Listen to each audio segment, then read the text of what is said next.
Broadcasting Company presents the National Football League.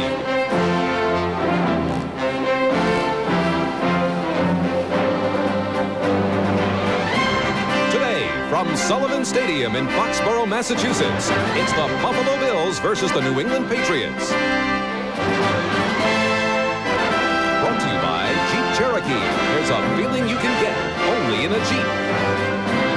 By Budweiser. For all you do, this Bud's for you. And by Manville. 21,000 people with one goal: to be America's very best supplier. In New England, this is fall foliage weekend. They take to the road by the thousands to look at the changing leaves. Although today, the weather may dim the view just a bit. And for those who have come in the rain to Foxborough to watch the Bills and Patriots today, they will be looking at two changing teams. Hi again, everyone, and welcome to a chilly and damp Foxborough. Len Berman along with Reggie Rucker. As you saw in NFL 85, Joe Cribbs is here, but he will not dress. But Hank Bulla and the 0-5 Buffalo Bills have made several lineup changes. As a matter of fact, the changes started a week ago when Ralph Wilson, the Buffalo Bills owner, fired Kay Stevenson and hired Hank Bulla. It didn't work in Indianapolis. They were beaten 49-17. So Bulla has made some changes in personnel. Starting at defensive end will be Bruce Smith, the rookie #1 draft choice. An outstanding pass rusher is now playing the run better. Also getting a start today, cornerback Derek Burrows, another #1 draft choice, who's been out with an ankle injury. He is an excellent man-to-man defender. And also, for you fans in Buffalo, you'll remember Joe D. He gets a start today. 6 changes in all. And Raymond Berry for the Patriots admits, yes, our offense has been a bit too conservative. He hopes to shake things up today as well. Yeah, it's unusual for a Hall of Fame pass catcher like Raymond Berry to be conservative. He's throwing the football with Tony Eason deep today, at least 4 or 5 times. When these teams met 3 weeks ago, the Patriots won 17-14. It was the closest game for the Bills. This was the big play, Irving Fryer's punt return touchdown. Fryer, the electrifying player from Nebraska, can break the game open on one play. Every time he touches the football, he can take it all the way. The Buffalo Bills have won the toss, and they hope to provide Hank Bulla, who coached here in New England as an assistant for 7 years, with his first coaching victory. Bills 0-5, 11 straight road losses. Tony Franklin will kick it off barefooted in the rain. Eric Richardson, Donald Wilson are back for the Bills. The crowd a bit on the slim side, but they are noisy, and we are underway. Franklin is not a deep kicker. Therefore, Wilson takes it at the 4. To the 25, across the 30, and stumbles to the 36, and that's where the Bills offense will start out this afternoon. Ed Williams on the tackle. Vince Ferragamo, rated as the last quarterback in the AFC, gets the start. He had a tough game last week. Greg Bell, the running back, Jerry Butler and the rookie, Andre Reed, the wide receivers, the 2 tight ends, Pete Metzelaars and Eason Ramson. The offensive line, for the first time in 5 years, Will Grant will not snap at center. Tim Vogler's the man. Richer and Delamalure the guards. Ken Jones and Joe Devlin are the tackles. There was an offside called on the play. It was refused by the Bills. They will start at the 36. And as we start the game, temperature in the 40s. I think the rain is held off for the moment. That's Ramson in motion. The give is to Bell, who gets ahead to the 39. Pickup of 3 before he's greeted by Toby Williams, the right end for the Patriots. If you talk about keys to the game for the Buffalo Bills, it has to be controlling the football, running the football on first down, and picking up 4 yards or more on first down. That's very important. And controlling the time of possession.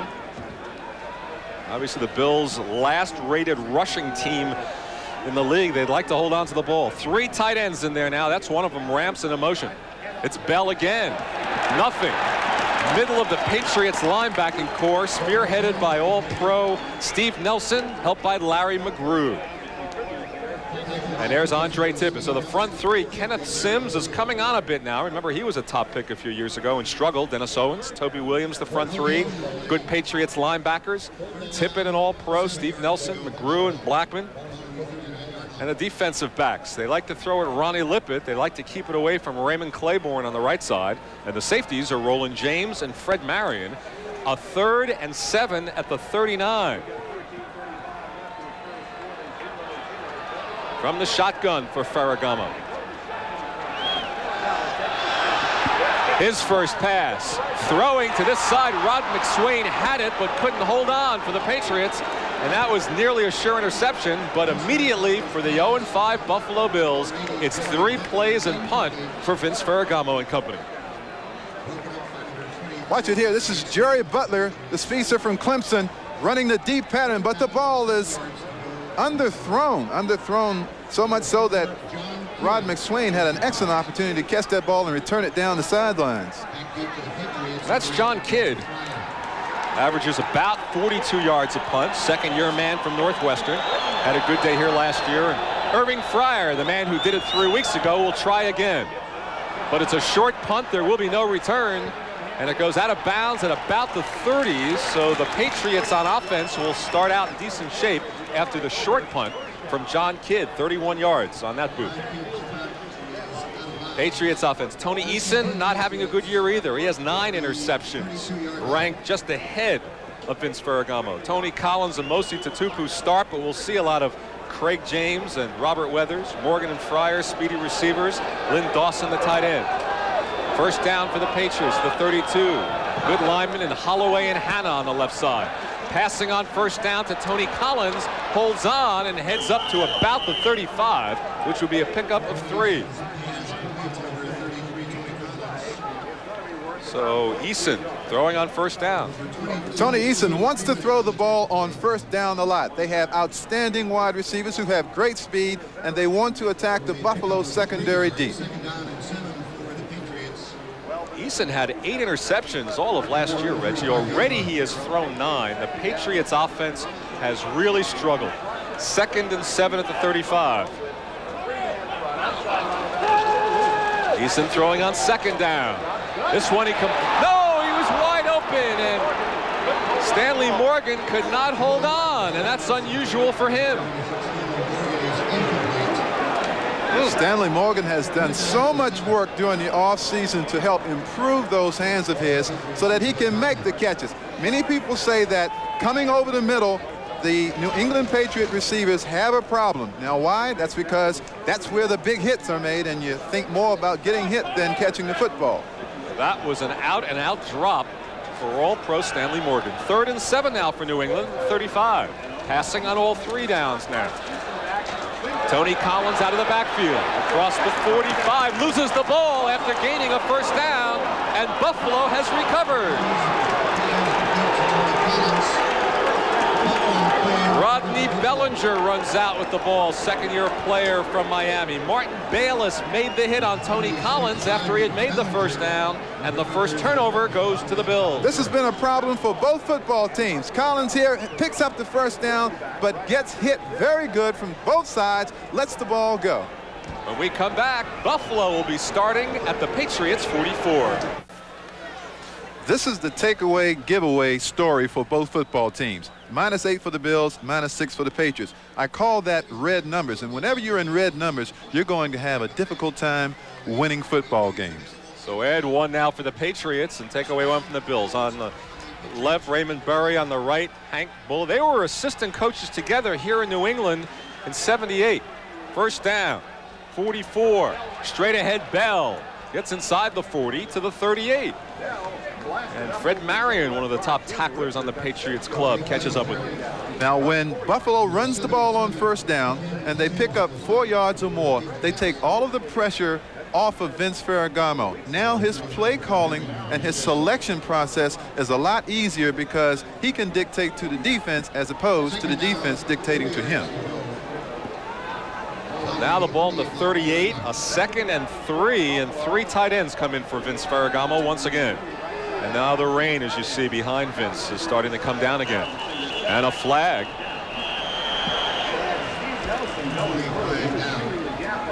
What was it, 30-second clock?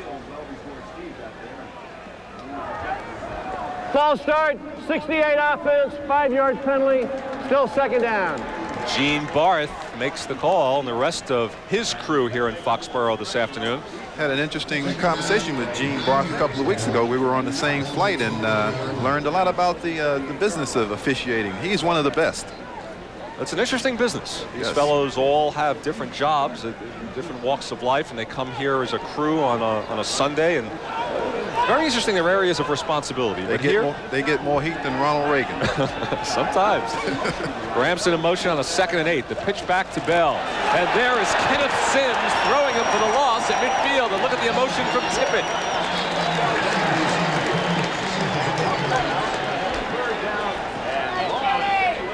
So how it turned around just now for Buffalo. They had a 2nd and 3, a quick penalty, a quick loss, and zip, they've lost 12 yards and they march backwards to midfield.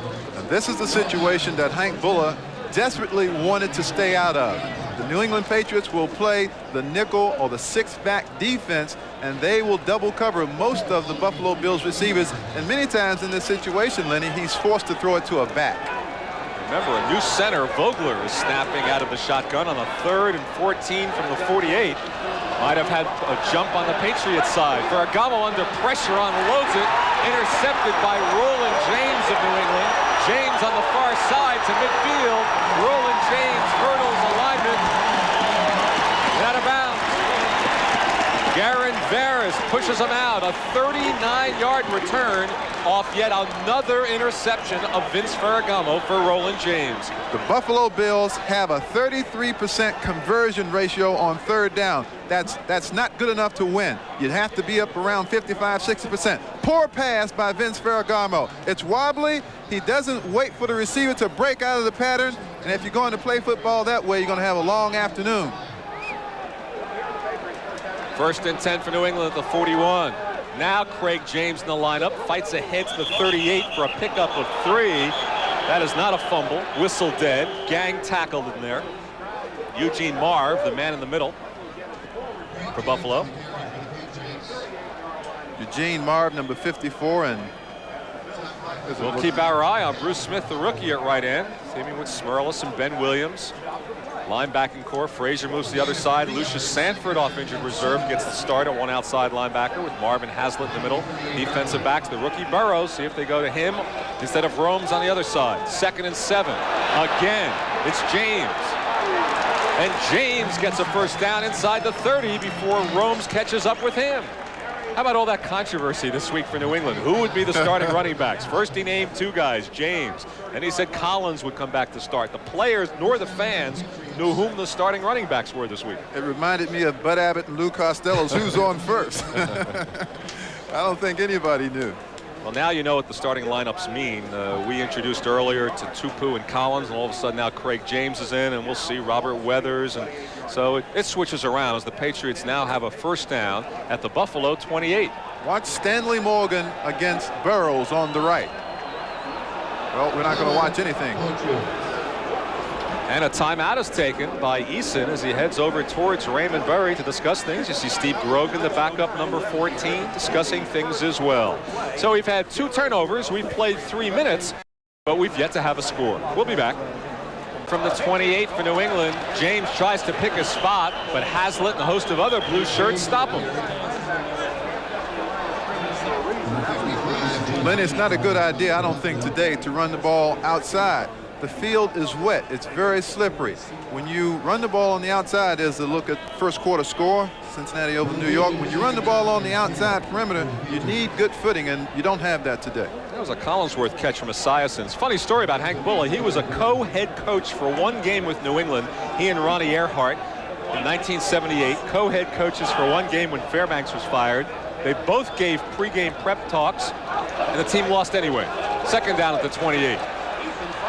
Incomplete. Looking on the far side for Derek Ramsey, the tight end. So this will be 3rd down. These offenses have struggled. Just look at the statistic for points scored for the season. Buffalo's only scored 63 points, and all the Patriots have scored is 90. That's the key statistic. 2 different situations, though. The Patriots are a very talented football team. Tony Eason hasn't had the year so far. That's Joe Cribbs. He's been around 50% pass completion percentage, but that's because he has had so many injuries to his wide receivers. Cribbs hopes to play next week at home against the Colts. 3rd down now and 10 from the 28. Pressure from Smith. The throw is a good one. A completion on the far side. This time in traffic. Stanley Morgan holds on where he couldn't before when he was open. During the offseason, Raymond Berry had Stanley Morgan work with what we call silly putty. Now, as a rookie in Dallas 15 years ago, Raymond Berry gave me that same silly putty to strengthen my hands. Watch it. Watch his hands. You see that? Good catch. Good hand-eye coordination, and that's good hand strength. Once again, here's Eason. Eason looking one way and throwing the other. Get up in the air, Stanley Morgan. Driven back by Rodney Bellinger. 1st down, 13-yard pickup. They're at the 15-yard line. Eason over the middle. Fryer complete at about the 8 with Marv, the linebacker, covering him. So now Eason is completing it to his wide receivers. Fryer, a former number 1. Look at the number 1s we've had in the overall draft the last few years. Kenneth Sims, Irving Fryer, the Patriots. Bruce Smith of Buffalo. It tells you how these teams have done where they've been in the position to draft number 1 overall. Also tells you that they haven't done very well because you can't pick first unless you're not having a good season. That's right. So 2nd and 3 at the 8 for New England. Handoff inside to James, and maybe picks up a yard. Ben Williams, Bruce Smith combining on the defensive front 3 for the Buffalo Bills. They are last in the National Football League in defending the rush, but so far today they have done well. Well, that's because I believe that the Patriots will seek to exploit the defensive secondary of the Buffalo Bills. 1, the Bills do not get a good pass rush, and 2, the Patriots have so much speed that they're looking for mismatches in the secondary. Important 3rd and 3 from the 8. Greg Hawthorne is in the backfield now for the Patriots, and Eason wants to put it up as he rolls out. Fires. Intercepted by the rookie Derek Burrows. Wow. So his first NFL start turns in a crucial interception for the Bills. We've had 3 turnovers in the game thus far this afternoon. Derek Burrows, number 29, coming out of Memphis State. They said he was the best pure man-on-man defender in the draft a year ago. How about starting your first NFL game, turning in your first interception? 1st down from the 20, and Greg Bell takes us straight ahead for a couple. We have 6 minutes remaining in the first quarter. We have no score. We've had 3 turnovers.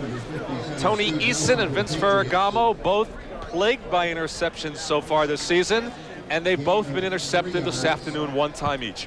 This has been what's been plaguing the New England Patriots with all of their talent, all of their speed, and number 1 draft choices. They have been self-destructing. Derek Burrows has to feel pretty good. I wonder if he kept that football over to the side. 2nd and 7 of the 23 for Buffalo. Ramson again in motion. Play action fake to Bell. Ferragamo nearly intercepted. Or was he? Steve Nelson had it in his hands. You know, that should be 3 interceptions for the Patriots this afternoon. McSwain dropped 1. Nelson dropped this one. It was Roland James who held on. Ferragamo has the plays, as you see, written on his wrist. I think you should just throw them away. And Raymond Berry has been having all of his players prior to practice each day handle a football, do extra pass catching drills so that they can improve their takeaway ratio on defense. But that hasn't been working to their advantage today. Now it's 3rd down and 7 at the 23. Ferragamo passing 0 for 3 with 1 interception. It's been tough. And he's not shell-shocked. He throws complete to the rookie Chris Burkett of Jackson State. 1st down for Buffalo. 12-yard pickup. Burkett is a tall, lanky receiver that came out of Jackson State in the Southwest Athletic Conference. They've had some good people out of that school. Walter Payton, of course. Yes. Matter of fact, Burkett was 2nd team all-conference to a fellow by the name of Jerry Rice, the number 1 pick of the San Francisco 49ers. 1st down for Buffalo, the 33. 3 tight ends in the lineup. Ramson again heads out. Bell straight ahead. Andre Tippett grabs him after Sims missed the first grab. And a pickup of about 2 for the Buffalo Bills. The New England Patriots defensive unit is an outstanding one. It's very talented, led by Andre Tippett. Houston 3-0 over Cleveland. Andre Tippett, 18.5 sacks a year ago. That's a phenomenal figure for anybody. Oh, that's a linebacker. He's big, 6'3", 241 pounds. It's very difficult for halfbacks to block him on the blitz, and he's too quick for the offensive lineman to block him, so he's a terror. This is a 2nd and 8 for the Bills at their 34. Ferragamo, and he overthrows Greg Bell. Last week, Ferragamo was overthrowing Jerry Butler with regularity, and it's got to be tough for Vince. Wow. It's not an easy way to make a living when you don't exactly have the best pass protection in the world, and your best receiver, Jerry Butler, is coming back after not having played in 1984, and defenses take him away, so all you have left is throwing the ball to Andre Reed, number 83, a rookie who has been very impressive this year. And he's taking snaps from a different center today. Tim Vogler. And the weather's a bit bad, so any excuse you would like to make for Vince Ferragamo is certainly there for the taking this afternoon. 3rd and 8 at the 34. Shotgun formation. Throwing deep for Burkett. He's got it at the Patriots 39, covered by the veteran Raymond Claiborne. So our rookie takes the veteran to school for a pickup of 25. As I told you, he is a big, tall target. And it's a very cold day. And to make a catch like that by Burkett is unusual for a rookie. Watch it now.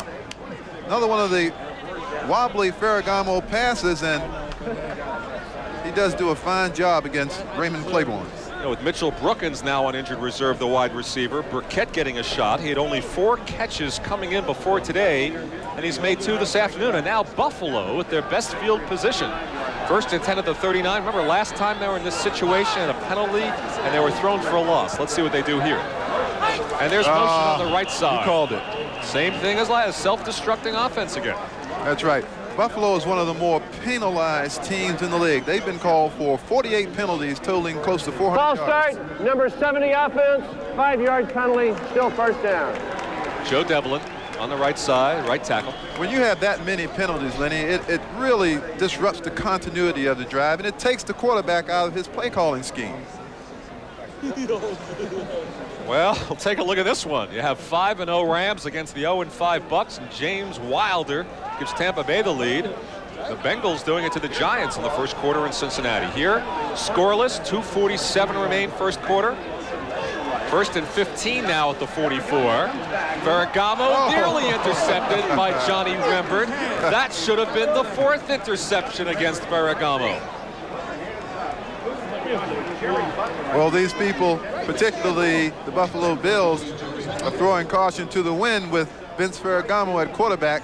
He apparently isn't seeing some of the defenders who are cutting in front of his passes, and he just doesn't have the velocity. One of the reasons why it's hard to get the velocity is it's hard to grip the football. Do you think Hank Bulla is at all thinking about Bruce Matheson, his backup quarterback? I don't think so. 2nd and 15 at the 44. Just a thought.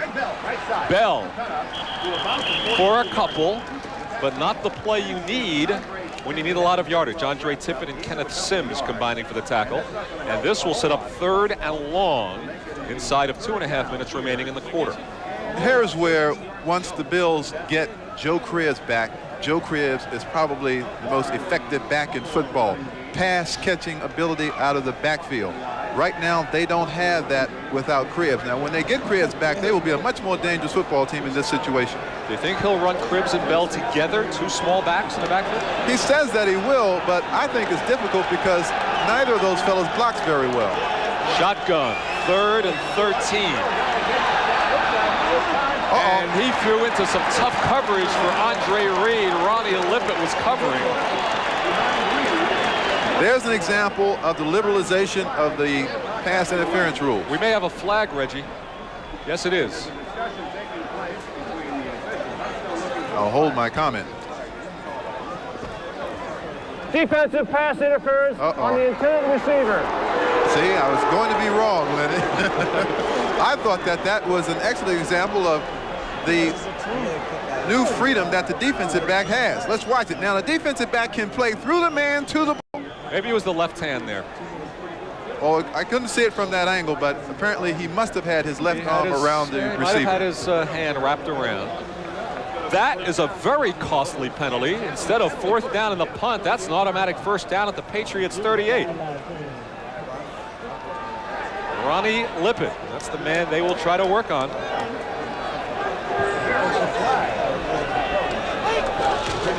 Bergamo wants to throw again. Tipped, and another near interception by Raymond Claiborne. And Raymond Claiborne is the one defender in the Patriots secondary that has sure hands and usually does something fantastic with the football once he gets it. Watch it now. Ball's in and out, tipped at the line of scrimmage, as a matter of fact, and Claiborne had a shot down the right sideline. Claiborne, that's a record for the Patriots, his 111th consecutive start. You have heard the cliche dodging a bullet. Ferragamo has dodged an entire machine gun round. 5 near interceptions. 2nd down at the 38. And Bell on the draw. Rembert in there. Fred Marion chasing him.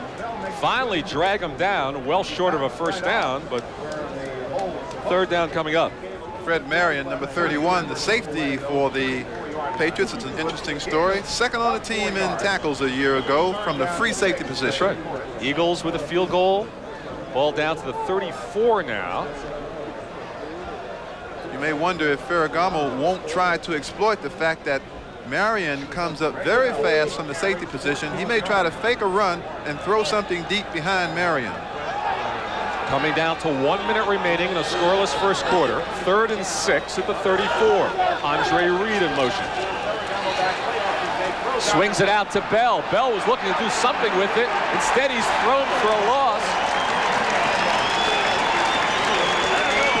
I'd like to say we have a scoreless 1st quarter because of the defenses, but I have a hunch it's more because of the inability of the offenses, Reggie. Well, I don't like some of the schemes that I'm seeing right now, and the selection and the choice of where Ferragamo in particular has been throwing the football hasn't been the very best, but he isn't by himself. He's got help. John Kidd, his 1st punt was a short one. Irving Fryer is standing back on the 10 for New England.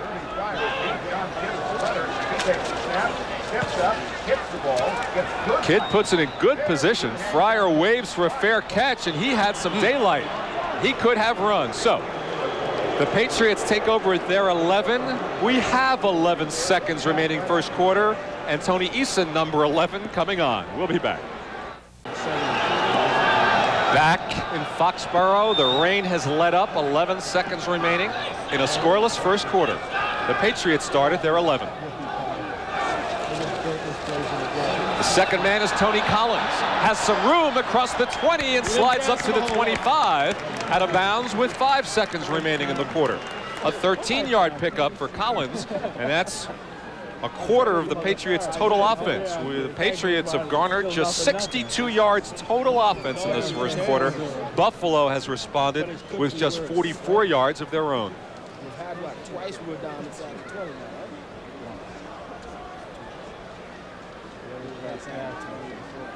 Well, that's in the 1st inning. Pittsburgh, 2-run homer, but over Dallas. Good one going there. Here we're looking for points as well. Fryer in motion. This could be the last play of the 1st quarter. And they do it conservatively. Tony Collins runs a couple of yards. There's the gun.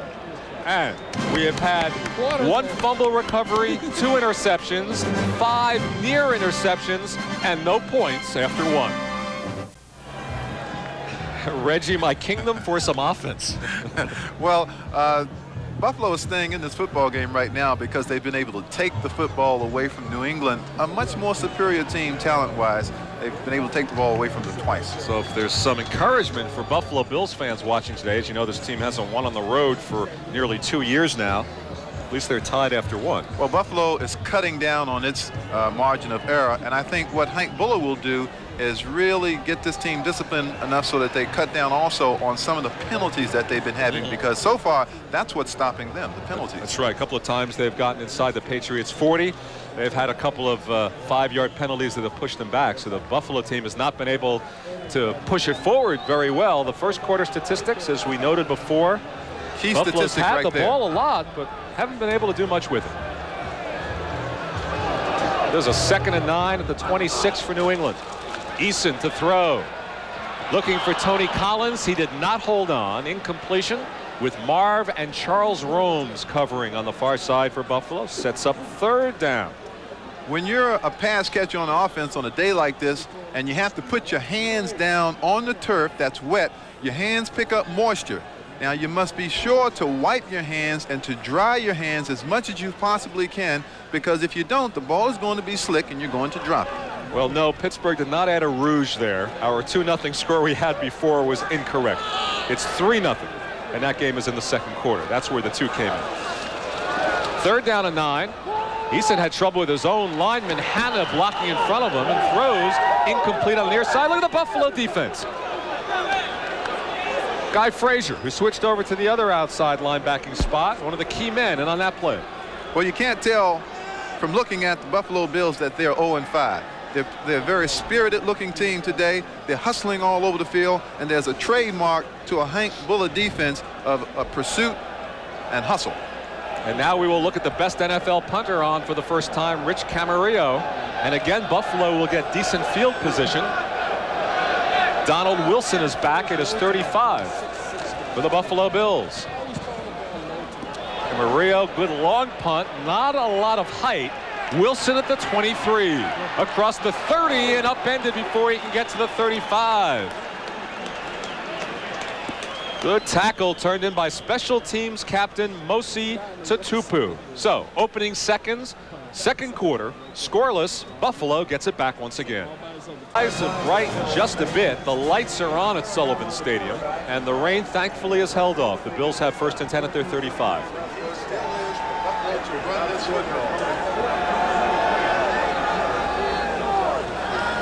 Ramson again in motion. He's looking to pass instead, Reg, and gets it to Ramson, and it's complete. We're close to a Buffalo 1st down at the 44, maybe the 45, and Ferragamo completes his 4th pass for a total of 38 yards. And he's not being shell-shocked. He has seen a handful of passes nearly picked off, but he's still going through the air, and he did pick up a 1st down at his 45.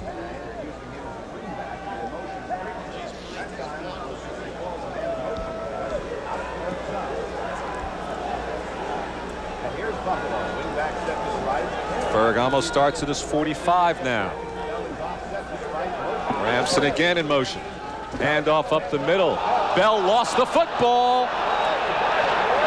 The Patriots say they have it. The officials concur. So now it's even. Each team has lost a fumble. Each has had an interception. Andre Tippett, the recovery of the Greg Bell fumble. The difference is the Buffalo Bills, quite frankly, aren't good enough to be able to turn the football over and stay in the football game. Now, they've been playing good transition defense, as they must play right now, but they simply cannot afford to fumble the football. Here's Bell being met squarely in the hole by Kenneth Sims. He can't find the ball, and that's where you get hurt, right down in there when helmets go down for the football. Berry has a fumble recovery drill where the players pounce on the ball. 1st down throwing and completing to Robert Weathers, the backup fullback. And he picks up a couple of yards. Martin Bayless covering. Dallas is now taking the lead over Pittsburgh, 7-3 in the 2nd quarter. Scoreless as well, Indianapolis. Boy, that's quite a come down after all the points they scored last week. Giants can't get on the board in Cincinnati. Look at that. That's a surprise. 0-5 Tampa Bay, leading the Rams in the 2nd quarter. Here it's scoreless, 2nd and 5 at the 42 for the Patriots. And straight ahead, but not picking up much, Robert Weathers and Fred Smerlas greeted him. Smerlas, a local product from Waltham. Houston with the early lead over the Bernie Kosar-led Cleveland Browns. That's a surprise.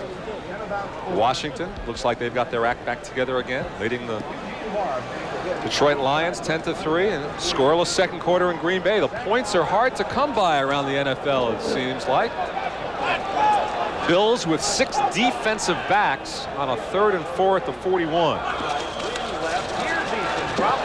Eason throwing, knocked down, intended for Cedric Jones and Derek Burrows, and if this keeps up, this rookie may get a game ball. He has an interception, a knockdown, and now Rich Camarillo will come on to punt as Charles Romes gives him some encouragement, as do his teammates on the near side. The one thing Burrows has is blazing speed, and he sticks to receivers very tightly. And when you have that kind of speed and that kind of man-to-man ability, it gives you a lot of confidence to play these professional receivers the way Burrows is playing them this afternoon. Did well on his first punt. As we noted before, he leads the league. Donald Wilson back at his 10. The teams are giving the opposition plenty of chances. They've handed the ball over a total of 4 times, and the offenses can't do anything with it. Camarillo, bad punt aimed towards this side, and that will hurt his average. It's marked out of bounds all the way up at the 29. A 12-yard punt for Rich Camarillo. What will go wrong for these teams next? If you're wondering what Rich Camarillo's been doing during that last commercial, he's been standing there just shaking his head. I can't believe it. I can't either. Worst punt of his glorious short career. First down for the Buffalo Bills at their 29. Suddenly they're saying to themselves, we can win this football game. Ferragamo fires, and overthrowing on the far side, Andre Reed. Ronnie Lippett covering, and that's the side he'll try to work. Fortunately for Vince, he threw that ball high, because if that ball had been lower, it would have been picked off for a touchdown. A Sammy Winder run, the point was missed. Denver beating Indianapolis. And the Rams have come back. Dieter Brock to Bobby Duckworth. They've tied at 7 apiece in the second quarter. I'll never understand the trade San Diego to send Duckworth up to LA. They picked up a lineman and a draft choice for that. Second down, play action fake. Throwing for Reed again. This time he has it near the first down marker. And that's a 10-yard pickup. And I'm sure Hank Bulla, when he gathered his offense around before, said if we can get anything going, we can beat these guys. Certainly, Andre Reed is a big find in 1985 for the Buffalo Bills. A scintillating rookie from Kutztown State in Pennsylvania. That's right. He's made a remarkable impression on the fans in upper state New York. So they're going to measure this. Maybe just a bit short of a first down, we'll see. No, they made it by the nose of a football. Yep. So a quick first down pickup to the 39. We have a little more than 12 minutes remaining. Hank Bulla, coming into this game, wanted to try to get the football a great deal to Andre Reed. He's a very clever pass runner. He has fine speed, and he's been showing the propensity for the big play. The Eagles with another field goal against the Cards.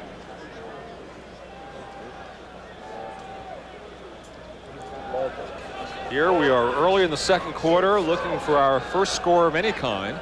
First down at the 39 for the Buffalo Bills.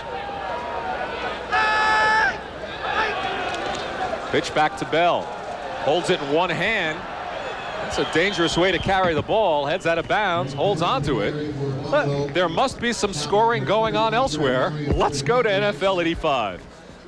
All right, Lynn, down in Dallas, the Cowboys have struck with the big play against the Steelers. Second quarter, Danny White back. Tony Dorsett splits the seam, beating the linebacker. Tom Landry has been using Dorsett more as a receiver. Dallas 7-3 second quarter. Back to Lynn and Reggie. Thank you, Bill. That was your first club, the Dallas Cowboys, wasn't it, Dallas Reggie? Cowboys was my first club, and Raymond Berry was my first coach. Of course, Reggie was a collegiate here with Boston University and then went on to star with the Patriots. 2nd and 6 at the 43. Fake to Bell. Ferragamo nearly intercepted by Fred Marion, intended for Jerry Butler. Let me tell you one of the things that's happening, and the reason why so many defensive backs are getting their hands on these balls. These receivers, when they go downfield and make their cuts inside, have to do it very gingerly. They don't have the normally sure footing that they would have. Therefore, the pass and the timing is off, and the defensive backs are sitting back and getting their hands on the footballs. But, you know, defensive backs, I've seen better hands on clocks than defensive backs. But Raymond Berry works with them. He wants them to catch as many balls as the offensive receivers. Third down. Throwing deep for Burkett, and he was tangling with Raymond Claiborne. A lot of finger pointing going on, but no flag is thrown. The result, incomplete, and Buffalo will punt. That's a good no call by the officials because Claiborne was looking back for the ball. And this year, if the defensive back is looking back and making an attempt for the ball, no matter what type of contact, they will not call pass interference. But if the other player is not looking back, you're supposed to call interference on the player who's not doing the looking. If they're both looking or neither is looking, no flag. Right. John Kidd back to punt.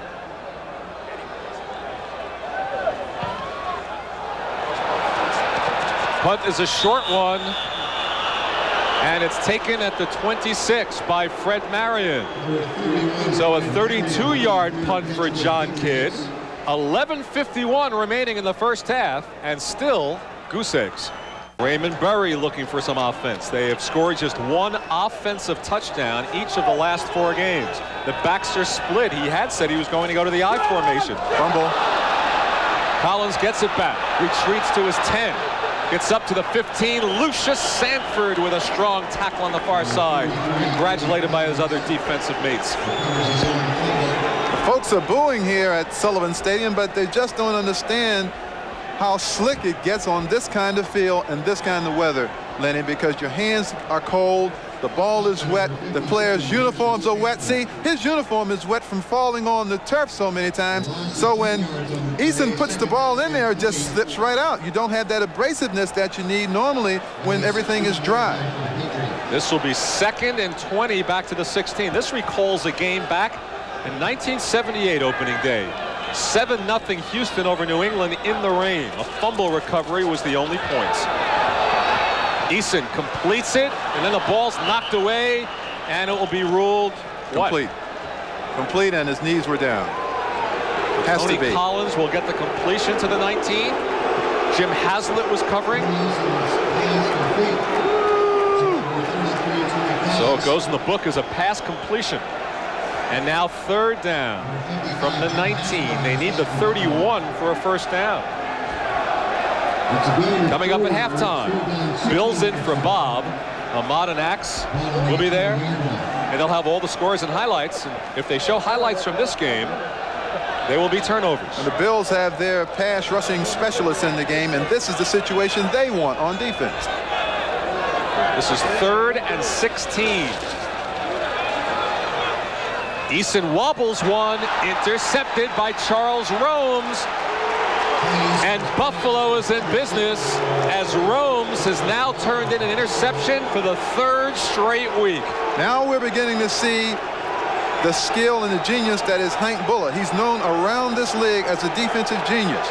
He put Don Smith in there in a pass rushing situation. He forced Tony Eason to force the football by pressure. Remember, if you get more sacks than you give up, you're in position to take the ball away and to cause the offense to be disrupted. Here it is. He's throwing under a lot of pressure. Result, interception by the veteran Charles Romes. It was intended for Lynn Dawson. Now the Bills with their best field position. 1st down at the Patriots 23. Bell breaks ahead for a pickup of 5 down to the 18. Finally, Fred Marion combined with Steve Nelson to bring him down. Now, Buffalo has 3 takeaways in this game, right? Okay, there it is, 3-2, which gives the Bills a +3, a +1, I'm sorry, and keeps this game close. This will be a 2nd and 5 at the 18. We're inside of 10 minutes remaining of a scoreless first half. 3 interceptions in the game, 2 fumble recoveries. And Ramsden in motion again. And Bell the carry again, but this time nothing, as the old wily veteran Julie Adams combined with Dennis Owens to bring Bell down. Adams playing in his last year, but now let's check in with Bill McAtee. Another update. All right, Lenny, Denver has scored against the Colts. Here's the play that set it up. John Elway to Clint Sampson. The play covers 45 yards, puts the ball down at the 1. Sammy Winder takes it in from there, but the extra point was missed, so it's 6-0 Denver. Well, I saw Clint Sampson get hit by Donald Wilson, who plays for the Bills here in Buffalo last year. I never thought Sampson would live, and now comes back, gets a touchdown today. Rolling out is Ferragamo. Throwing back to this side on the screen to Ramson. A flag goes down, and Ramson is down as well near the 5. And he may be hurt. Well, that kind of play takes a lot of timing between the offensive line and the man who's catching the screen. Sometimes the offensive guys get downfield. Ineligible downfield, number 72. 10-yard penalty. Number 72, illegally downfield. That's Ken Jones. It looked like a beautifully designed play, but Jones just jumped apparently a little bit. The problem with it is that the offensive linemen sometimes lose track of the line of scrimmage, Lynn, and they get beyond the line of scrimmage, and an offensive lineman cannot go down the field before the ball is caught. Ramson limps off a bit. I'll tell you, I saw Vogler well ahead of Ken Jones on the play. So if one guy was offside, I think it might have been Vogler. And he is playing a new position, so maybe that's where the flag was. But a costly penalty. Instead of being at the Patriots 5, the Bills are pushed back to the 30. This will be 3rd and 17. Penalties have killed the Bills, and that's an old story for Buffalo fans. Not so many flags against the Patriots today, and now the Bills call a timeout. Ferragamo wants to have somebody help him read his wrist, check out the plays to see what to pull out of the hat on 3rd and long here with 8:49 remaining in the first half. Let's see what's going on elsewhere. As they attend to Ramson on their side, the Bengals rolling it up. James Brooks has just scored in the second quarter on a 5-yard run. It's 1-0 Bengals. And guess who? Eric Dickerson, 6-yard run. The Rams were 7 down. They're now up by 7. And John Riggins is starting to exert himself. A 1-yard touchdown followed by a 21-yard scamper. The Redskins lead the Lions now 17-3.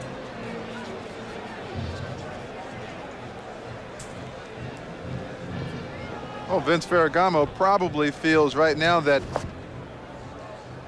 he hasn't done a whole lot for his team offensively, but then again, the Patriots are playing just as poorly. And quite frankly, I think both teams are thinking about what they're going to do tomorrow or the next day, because they certainly aren't displaying any obvious skills here this afternoon. Wow. Buffalo 3 costly penalties. Patriots have just been flagged once, but the calls against the Bills have really hurt them. Is this the last hurrah this afternoon for the Kansas City Royals? The Blue Jays did it again with 3 runs in the 9th last night. Can the Blue Jays wrap it up to force the first International World Series? We will find out immediately following football. And then tonight at Busch Stadium, the Cardinals try to even things with the Dodgers. That'll be at 8 o'clock Eastern time. So following football, a baseball doubleheader. What a sports day here on NBC. Hope you'll stay with us. 3rd down and obvious passing situation again, Lynn. This is where Ferragamo has gotten in trouble in the past. To repeat, this is 3rd and 17. They need the 13 for a first down. Ulysses Norris in motion. Throwing to the equipment man on the far side. There's the best catch of the day. And Ronnie Lippett picks him up. Way to go. Give that man the game ball.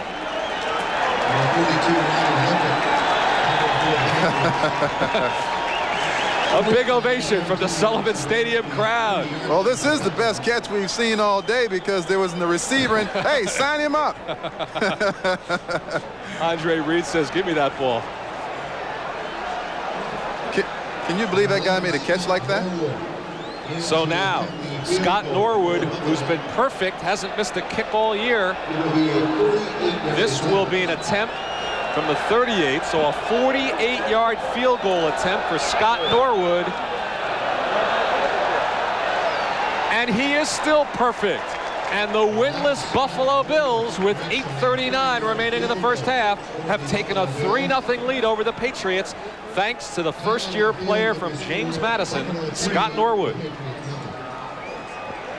Well, this is a very basic offensive game plan for the Buffalo Bills.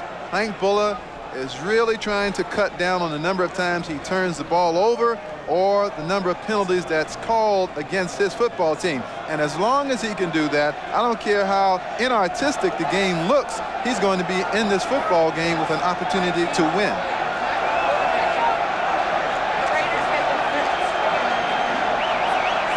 Coming up at halftime, join Bill, Ahmad, and Pete. They got some highlights and finally something to show you from this game. It is 3-0, the Bills.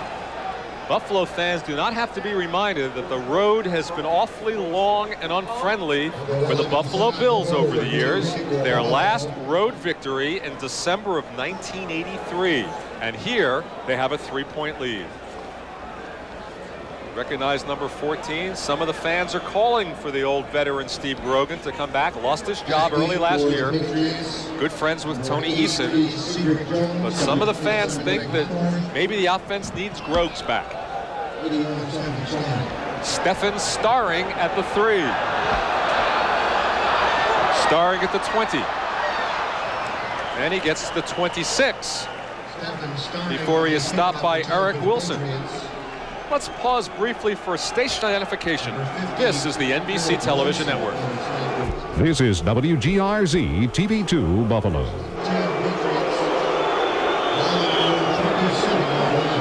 A little bit of booing from the crowd because Tony Eason is coming back. Tony and the New England offense has struggled, and there are some reasons for that. First down at the 27. Fryer in motion. Pitch back to Craig James.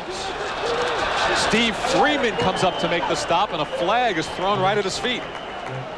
Marv also in there as well. Here's Gene Barth. Number 32, Craig James, on the carry for the Patriots.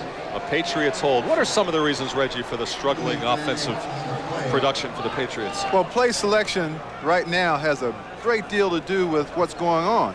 They are running plays that really don't make a lot of sense given the field conditions. You can't run outside if you don't have good footing. 67 offense, 10-yard penalty, it'll still be first down. Grogan signaling in the play. Penalty against Steve Moore. Also, when you have field conditions such as this, players try to do things to offset the field conditions and the weather conditions. Like just then, they may have to hold. He's made some terrific scrambles in his career in the early days. Obviously didn't run as much as he got older. First and 20 from the 17. Eason for Fryer. Nearly had it at the 39, but could not hang on. There's that youngster, Derek Burrows, again in on the action. Also, good hit by number 22, Steve Freeman, who read the play very well, was sitting in the passing lane waiting on Fryer. Middle of your screen, number 80, Fryer, coming back right towards you. See how he has to round that pattern? He really can't get into position to make the catch because he doesn't have good footing. 6 defensive backs in for the Bills on an obvious throwing situation. Patriots respond with 3 wide receivers. 2nd and 20 at the 17. This one's a completion, and Starring can't get away from the grasp of Rodney Bellinger. There's a flag down. There's a tussle going on. If the play stands, it's short of a first down. Irving Fryer being pushed away by the Patriots. Personal foul, 43 defense. We'll tackle on 15 yards. Martin Bayless, and another costly Buffalo penalty.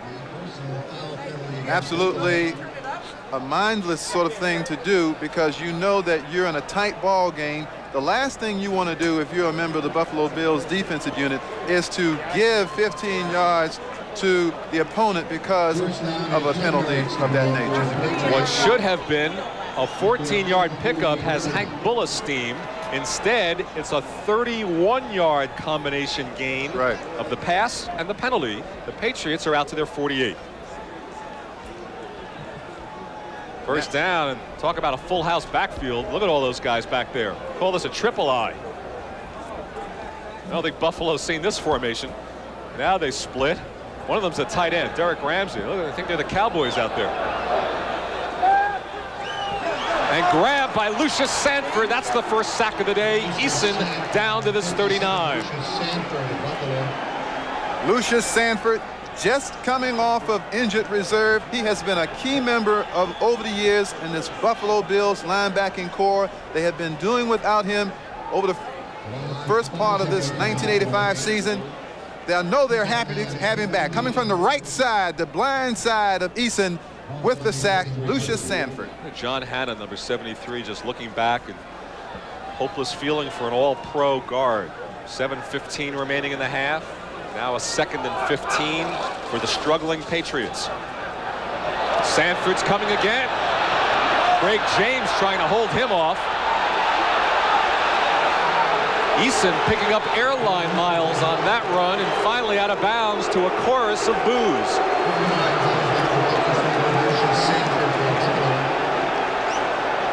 Eason should have gotten rid of the football, Lynn, and I think the fans here in New England are sophisticated enough to know that he had enough time, if there wasn't a play developing, to throw the football away, and he didn't do it.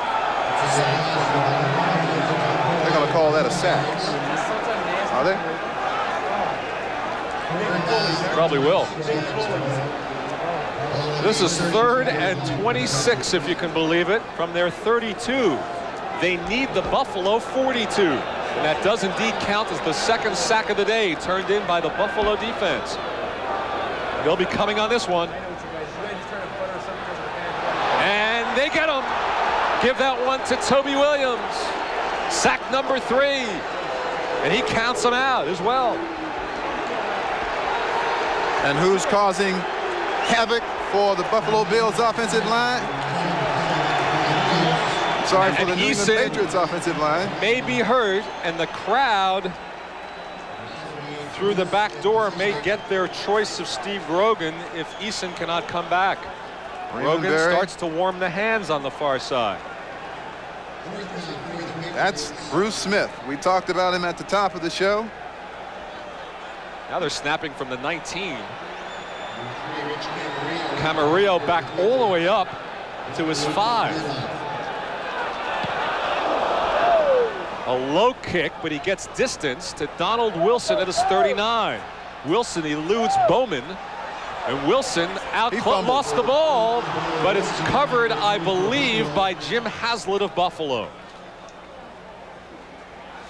This really is a sloppy game, Lynn. I tell you, I've never seen so many penalties, so many fumbles, so many poorly thrown passes, tackling. You've seen it all out here today. And the crowd is cheering because on the far side, Steve Grogan, the veteran quarterback, is starting to limber up, number 14. I don't think Raymond Berry has any other choice but to get Grogan ready.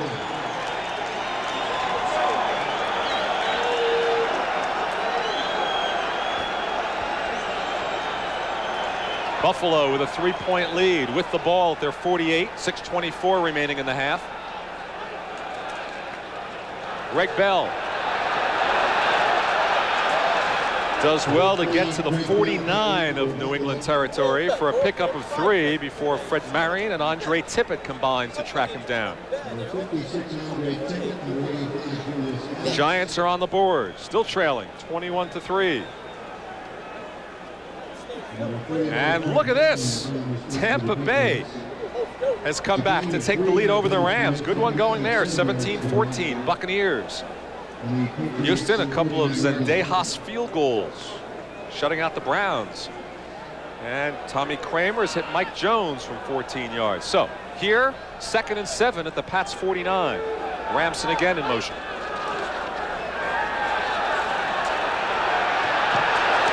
Chased by McGrew, and that should count as a sack if the other one did.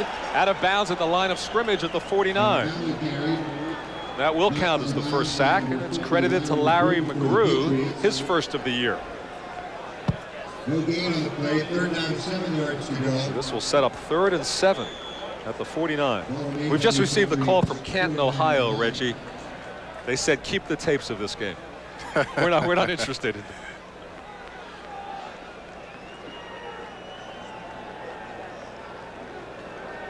If this lead holds up for Vince Ferragamo and his teammates, and they have 5:31 remaining in the half, this will be their first lead at halftime, let alone the end of a game this season.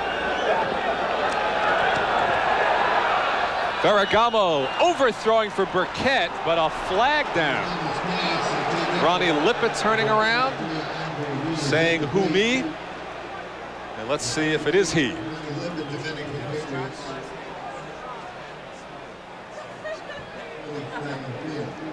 Gene Barth. Illegal contact, 42 defense, a 5-yard penalty, again a first down. Automatic first down. Ronnie Lippett, hands on hips. Okay, you can only hit that receiver within the first 5 yards. After that, you have to let him alone. Now, Lippett makes contact beyond the 5-yard parameters. Therefore, he was assessed with that penalty. So that's a costly penalty against New England. Moves the ball down to the 44 for a first down. Lippett is the player that most teams go after because of the outstanding play of Raymond Claiborne on the other side. But he's a good corner. Greg Bell picks his way ahead for a good pickup down to the 35. Fred Marion finally made the tackle. One thing you have to keep in mind is that 1 week ago when Hank Buller took over the Buffalo Bills football team, he didn't really have enough time to begin to leave his blueprint on their style of play. Now he's had 2 weeks to prepare this club, to get his philosophy ingrained into their system. They're playing more like a Hank Buller football team than a Kay Stevenson one right now. It's a lot of rushes for just 37 yards for Bell. This is a 2nd and 1. Will they play conservative? Bell again. His 15th carry. Flag down. Second effort gets a first down, but let's check out the penalty. Number 77, Ken Sampson, on the stop for the Patriots, along with number 31, Fred Marion. Penalty flag on the field. Personal foul, clipping, number 68, 15-yard penalty, Joe we'll replay the down. Joe D getting the start today and getting the penalty as well. Well, Joe D blocks against the run very well, and I can't see him in the picture right there. That push. Yes, No? that's Vogler, 65, that made that block in the back of Larry McGrew. That's when the flag came down, right about that time. So maybe again Vogler was the man, and again he didn't get called for it. It's redundant to say a penalty is costly, but in this game particularly so. Many first downs have been wiped out by penalty. 2nd, 16 from midfield. And he hit his man, unfortunately hit him in the knee. Ramson. So it goes as an incompletion and sets up 3rd and long. Vince Ferragamo's pass to number 87, Eason Ramson, incomplete. Ferragamo's saying maybe I should have stayed in Canada.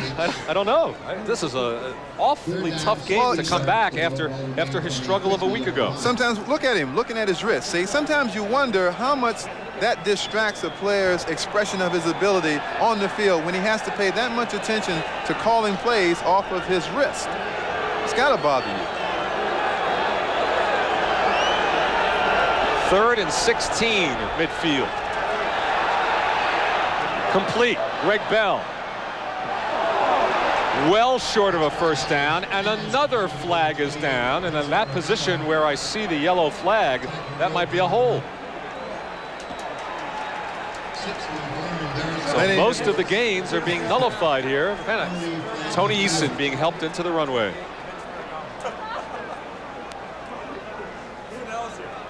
Perhaps near his left elbow, Tony Eason.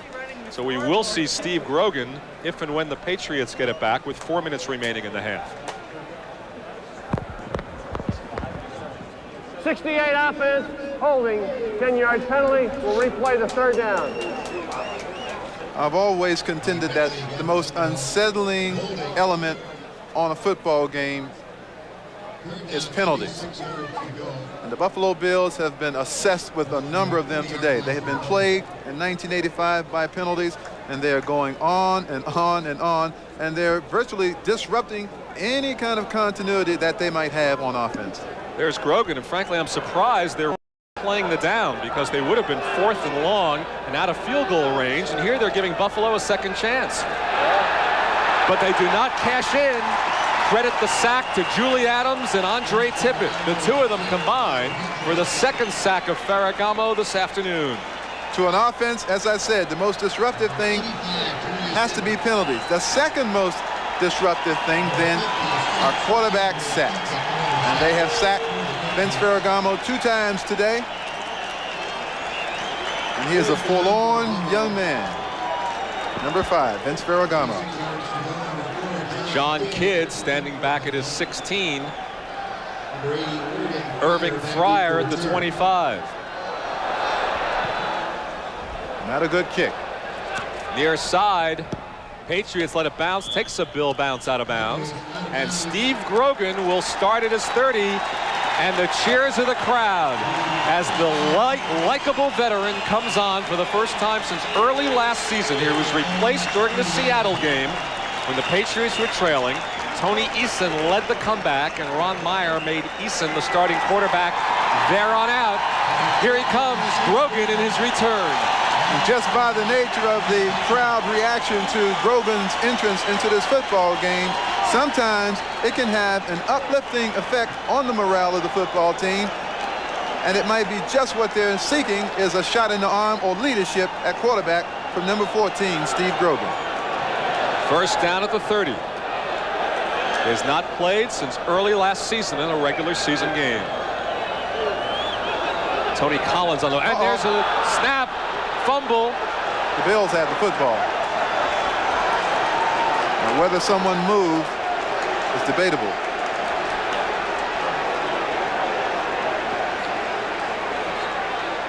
No signal yet. It was not a storybook start for the veteran. They're still fighting for the ball, and now the Bills have it.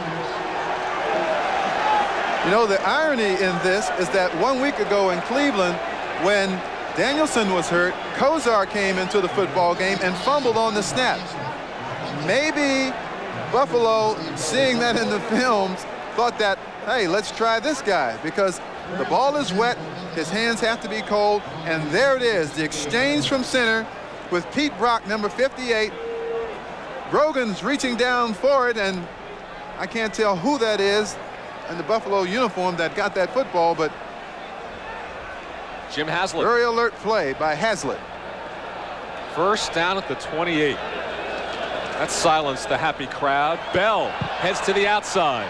Tippett and James were there, and he stopped at the 25. We have 3:15 remaining in the turnover-filled first half. 4 New England turnovers, 2 for Buffalo, and Steve Grogan will practice a few snaps with Pete Brock. Well, they should have done that before they went in the first time. That's usually what you do, but I'm sure Grogan had to talk with Raymond Berry about, well, what are we going to do here? What are we going to do with the football? Inside of 3 minutes now. 2nd and 6 at the 24. Ramson again. Greg Bell picks a hole, runs into Marion, and yet another flag goes down with 2:37 remaining in the first half.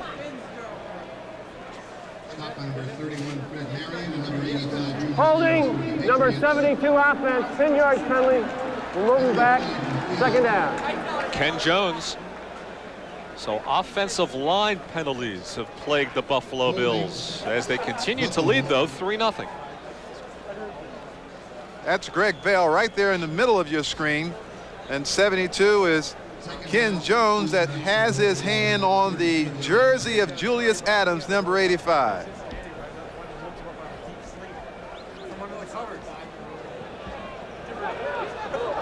I'll bet you some of Buffalo's yardage backwards on the penalties equals their yardage forward from their offense. 2nd and 16 at the 34. Ferragamo will try another one. Plenty of time. Tipped. And Claiborne went after it. The pass intended for Butler. Johnny Rembert, number 52, the fellow who fell on a punt last week in Cleveland, who tipped the ball there.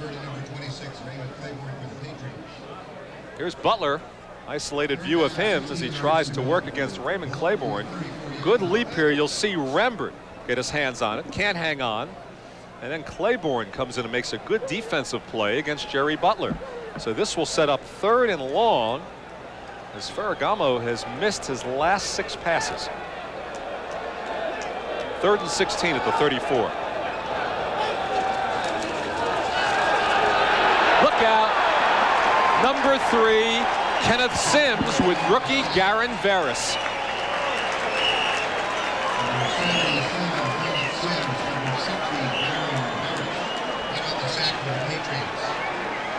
And the clock will run to the 2-minute warning as we take a look at the sack. Here comes Ken Sims, who they say has been having more of a Ken Sims kind of year, putting pressure up the middle, collapsing that pocket around Ferragamo and sacking Ferragamo for the 3rd time. So for Sims, his 2nd sack of the year, the 2-minute warning, Buffalo by a field goal. And now John Kidd will punt for a 5th time. Irving Fryer at his 10. Remember, he broke one 3 weeks ago. That was the big play then when New England won by 3. Here Buffalo leads by 3. Good punt.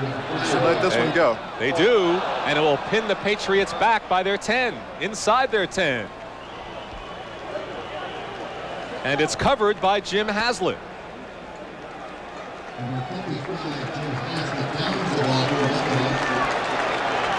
I think the wise thing to do for New England with 1:49 left in the first half is to concentrate on protecting the football deep in your own end of the field and go to the clubhouse at halftime and talk this thing over, because they're facing a very inspired, spirited, and aggressive Buffalo Bills defense that hasn't played like this all year long.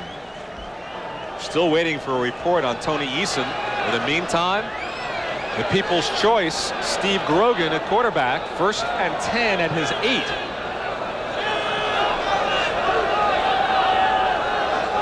Fryer in motion. Long count. Good snap this time. Craig James as they keep it simple, and he gets to the 10 for a pickup of 2.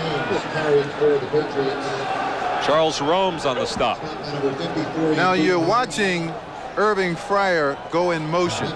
Coming up at halftime, NFL 85 with Bill, Ahmad, and Axe. You're watching Irving Fryer go in motion quite a bit, but that motion isn't doing anything, Lenny, to the Buffalo Bills defense. When you send people in motion, hopefully you want the defense to move, but it's not happening, so they might as well stop it. The offense for New England has been called unimaginative in the past, and maybe that adjective is correct again today. 2nd and 8 at the 10. Grogan picks up a yard or 2, but if he should get hurt as well and running the ball he might, their 3rd-string quarterback is a wide receiver, Stephen Starring. And the New England Patriots are very much prepared if, in fact, Grogan gets hurt. They have an offense that they run with Stephen Starring playing quarterback, and they practice it every Monday and Saturday. They're keeping it simple here, Reggie. They're not calling a timeout. Obviously, they want to run out the clock in this first half. And a few years ago, Grogan would have taken that ball and ran for a 1st down. He was a terrific running quarterback a few years ago until the knee injury. That's right. Good scramble. 25 seconds left in the half. And that should be delay of game. The 30-second clock is run out. So in the 3 snap opportunities for Steve Grogan, 1 has been fumbled. Second play he got off, although they couldn't make anything out of it. And here on the 3rd try, delay of game. So a bit of a rusty Steve Grogan coming in for the injured Tony Eason. Well, as a professional athlete, you're expected to play under all kinds of conditions, circumstances, and you're supposed to be impervious to weather conditions. But I don't think that's the case today. These athletes on both sides of the football have been affected. 6 combined turnovers and just 3 points scored. 3rd down in his end zone. Throwing long for Fryer. He's got him. The clock has run out. Irving Fryer and Stanley Morgan. And Bruce Smith helped Steve Grogan up. They bust a long play, but time has run out on the first half. And as Fryer got it to Morgan. He cannot advance that ball, though. In the last 2 minutes of a half or the game, only the man who fumbles the football is allowed to pick the football up again. Let's hold it right here. The players are being called back on the field. Irving Fryer. Let's check out the end of this play. Fumbled. This cannot be advanced. That's right. By Stanley Morgan. It can only be advanced by Irving Fryer. Now let's see what the discussion is with the officials, because the players have been summoned back. And also the game, all the half, cannot end on a defensive foul. Well, I didn't see a flag dropped. Come on back, guys. We're going to hold off the meeting for a while. But advancing a fumble is not a penalty. So let's check out Gene Barth. According to fourth down fumble rule, or a fumble inside of 2 minutes, the ball is dead where it was first fumbled if it's recovered by the advancing team. Therefore, the play was dead. However, the clocking expired. The half is over. Thank you, Gene, and no penalty. And so, for the first time since December 8th, 1984, the Buffalo Bills lead at halftime. They lead the New England Patriots 3-0. They led the Jets back last December 17-7, so this is a rare lead for Buffalo, and certainly a rare lead on the road, looking for their first victory of '85. Scott Norwood has converted a 48-yard field goal in the second quarter. That's all we have. 3-0 Buffalo over New England. A total of 6 turnovers, 4 by the Patriots, 2 by the Bills. And so Buffalo finds themselves in rarefied air right now, on top in the scoring column, 3-0. NFL 85 halftime activities will continue in a moment. We'll be back after these messages from your local station.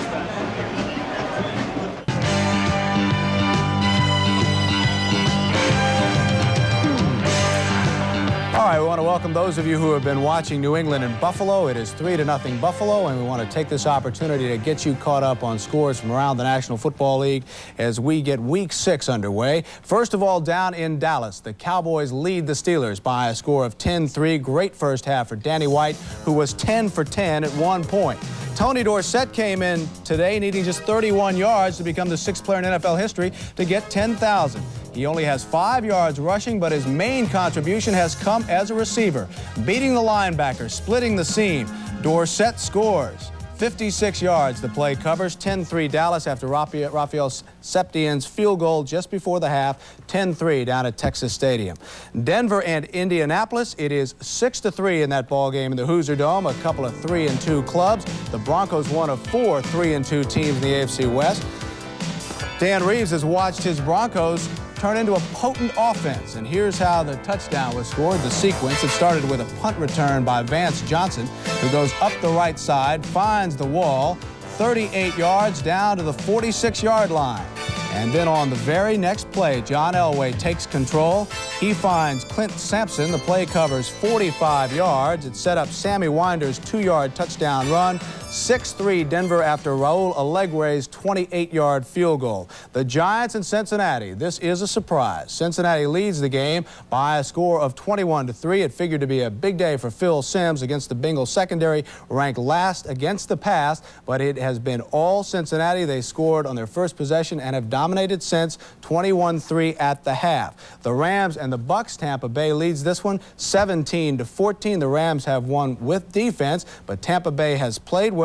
Eric Dickerson has scored a touchdown for the Rams. James Wilder has scored on a 1-yard touchdown run for Tampa Bay. Cleveland and Houston, they are at the half down in the Astrodome. The Oilers lead 6-0. A couple of Tony Zendejas field goals.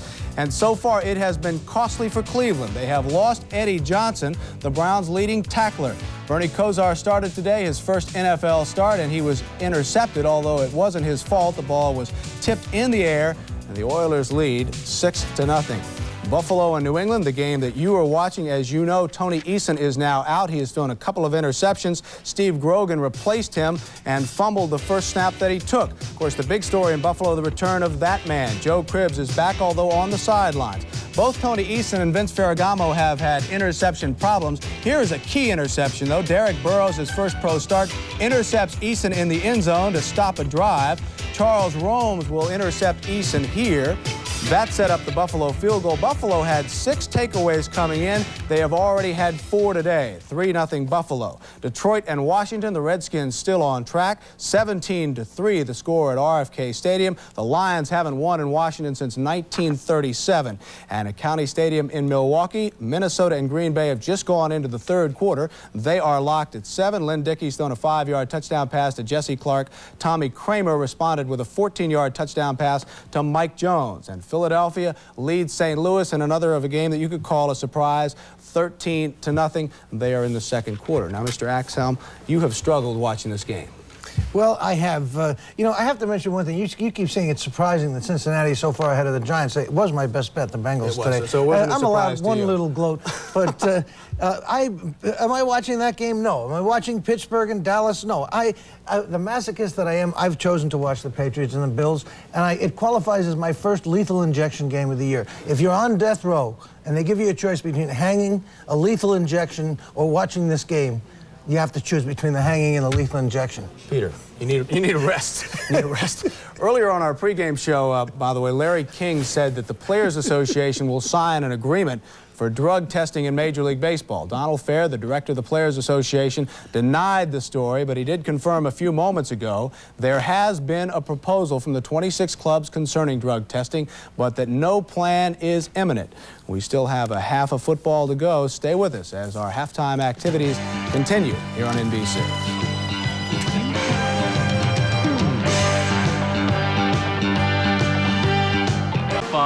Leading the Patriots 3-0, and it has started to rain again. So an interesting second half in store. We presume, we have not heard about Tony Eason yet. We presume that Steve Grogan will be back in quarterback for the Patriots in the second half, Reggie. Well, Steve Grogan is the man they've been calling for. Now they've got him. One of the points we have to be cautious of at this point is that if Grogan gets hurt, what happens? That's right, Stephen Starring. Let's take a look at the last play of the first half. Up to this point, the Patriots had 56 total yards of offense in the entire half. On this one play, they doubled it to Irving Fryer. New England came into this football game wanting to throw the football deep. Now, this is the first time they were successful with that. I think they'll do more of it in the second half. The Stanley Morgan pickup. You are not allowed to advance a fumble by a teammate in the last 2 minutes.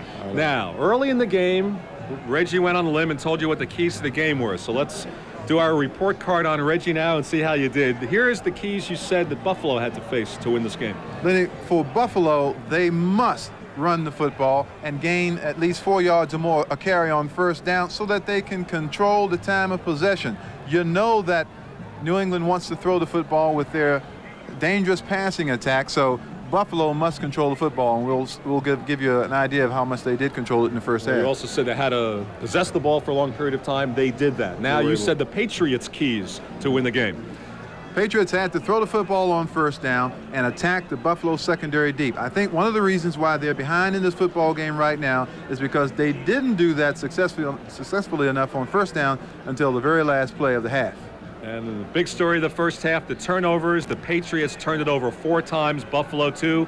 Can they hold on in the second half? We'll find out. This word from the NFL. Reggie, the time of possession would be important. And look, Buffalo has won that war. Maybe that's why they lead at 3-0. The two most important statistics in the halftime stats are the turnovers, which Buffalo has an advantage on, and also the time of possession. 17 minutes, 22 seconds for the Buffalo Bills and 12:38 for the New England Patriots, which keeps that dangerous passing attack of the New England Patriots off the field. Only 68 total yards in the first half for the Buffalo Bills. And yet, as the rain now pours in from right to left and the wind kicks up a bit, they do lead at 3-0 as Scott Norwood will try to keep the ball teed up against the elements. Kicking away now to start the second half. And once you get a lead in a game like this, Lynn, the advantage shifts to the team with that lead. And Buffalo knows that New England will be throwing the football now. Norwood, good kick to Stephen Starring, and he will down it in the end zone. So Norwood does his job. He had the wind and rain to his back. And now the Patriots come on with Steve Grogan at quarterback. So Tony Eason, and we are still waiting for a report on Eason. He is not able to answer the second half bell, and the veteran Grogan will be at quarterback, his 11th year out of Kansas State. And I can assure you that Raymond Berry has said this to Steve Grogan. Look, Eason is out. Do not take chances. We cannot afford to lose you in this game. First down from the 20. He will be passing into the rain and wind. So he hands off to Robert Weathers instead. Maybe they'll try to do it on the ground. He picks up 3. The middle linebackers, Haslett and Marv on the tackle. You know, someone who we haven't talked much about today, Len, who's doing a fine job in the middle of that Buffalo defensive line is number 76, Fred Smerlis, the All-Pro. He is doing a fabulous job of tying up the New England blocking and shutting down the New England run right in the center of the field. The report on Tony Eason, and he is on the far side in uniform, a separated shoulder. 2nd and 8 from the 22. Hear the defense yelling pass. Grogan throwing out of bounds. Looking over there for Stanley Morgan. Look who's visiting Grogan. Bruce Smith. Bruce Smith doing his job. Sometimes you won't get the sacks because you just won't get there in time, but what's more important as you watch Smith's head slap there on Brian Holloway, the All-Pro, is pressuring. Watch, he makes Grogan get rid of the football a little before he wanted it to, causing a bad pass. See, Grogan can't afford to take those hits, Len, because when you fall like that with a man weighing 280 pounds on your back, that's how you get separated shoulders. Yeah. Sean McNanny now joins the 4-man front along with Don Smith. 4-man rush front and 6 defensive backs on a shotgun 3rd down passing situation. Grogan throwing into those backs, completing to Cedric Jones to the 43. Jones is a guy who killed the Bills here a year ago. A 21-yard pickup for Cedric Jones. One of the few times in this ball game that New England has converted a 3rd down situation into a 1st down. And that time they had their 4 wide receiver offense and they caused mismatches across the board. Here it is. There's the blocking. Good pickups. McNanny there being blocked well. This is a good throw, good velocity into this weather. And there's the catch by Cedric Jones on the 1st down. 1st down now for Grogan at his 43. Craig James to the 45, a pickup of 2. So if you watch Craig James run this football, you can see how tentative he is and his running ability here. They are not sure because the footing is poor. I don't think the offensive linemen can get good starts out of their blocking stance, and therefore this may be a day when you might be able to pass the ball a little bit more effectively than run it. 2nd and 8. So Lynn Dawson, number 87. Maybe he's shaken up a bit. Grogan throwing for Fryer, a completion for another New England 1st down. Irving Fryer watched by Rodney Bellinger, a pickup of 10. Where is Derek Barrows? He was not in the game on that play. Here's Grogan just with a quick slant. This is a pass pattern that you like to run when a defensive back is playing off of you. As you can see, Bellinger, who is in the game for Barrows, afraid of the speed of Fryer. Burrows is back in now, watching Fryer on the near side. 1st down at the Buffalo 43. Draw play, Weathers cracks to the 39, and now for the first time this afternoon, the Patriots have something going on offense behind Steve Grogan. We've played 3 minutes of the 3rd quarter. Oh, with a big, powerful offensive line, all pros on the left side, and Brian Holloway 76 and John Hanna 73. You would expect New England to gain control of the line of scrimmage and be able to run the ball and throw it effectively, and this is the first time that we've seen it today. So 2nd and 6 at the Buffalo 39. Steve Grogan directing the offense for the injured Tony Eason. Reverse. Fake reverse. Looking for Craig James. He's got him at the 11, at the 16 rather.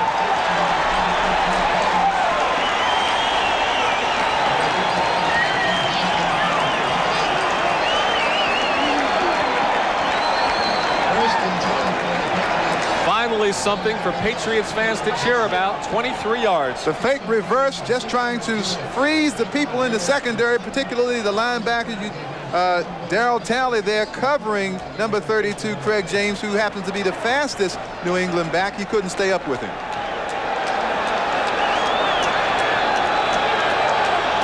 First down at the 16. This is the deepest New England penetration. Looking for Fryer.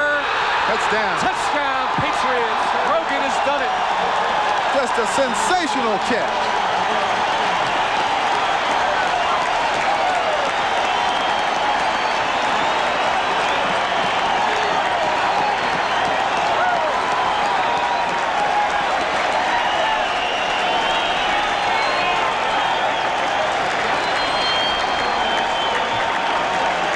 Irving Fryer has been getting better and better each week. Watch the bullet throw by Grogan.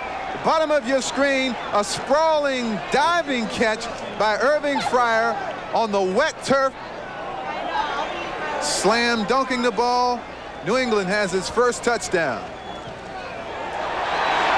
And flags are down.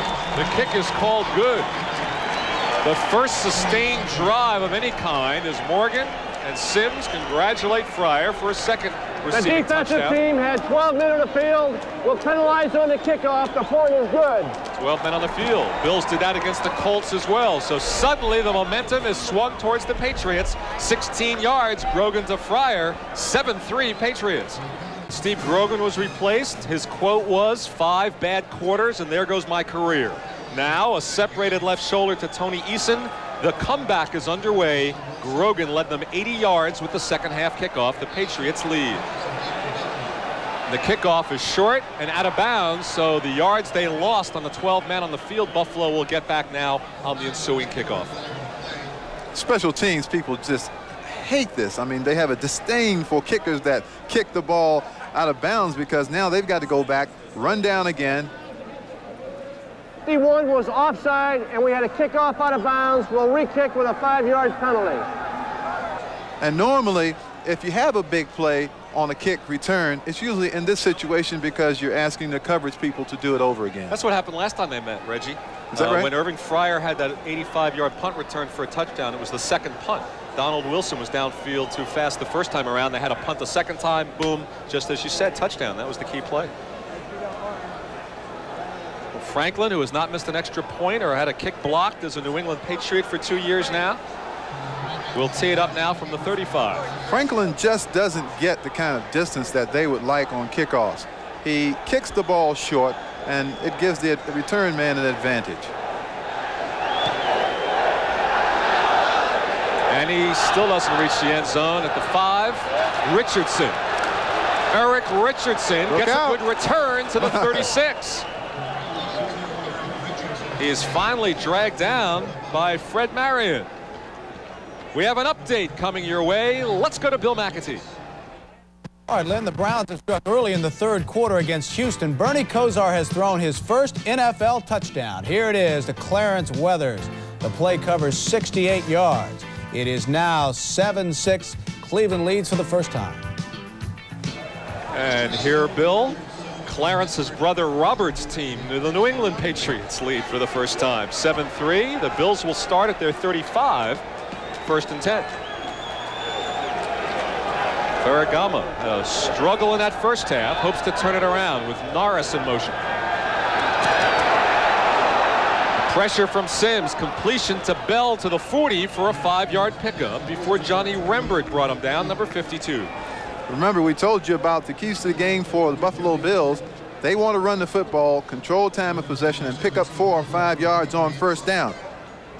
Here's the blocking up front. Vogler, Richer. Well, I tell you, Ken Sims was pushed from behind by Joe Devlin. Wonder that play wasn't called.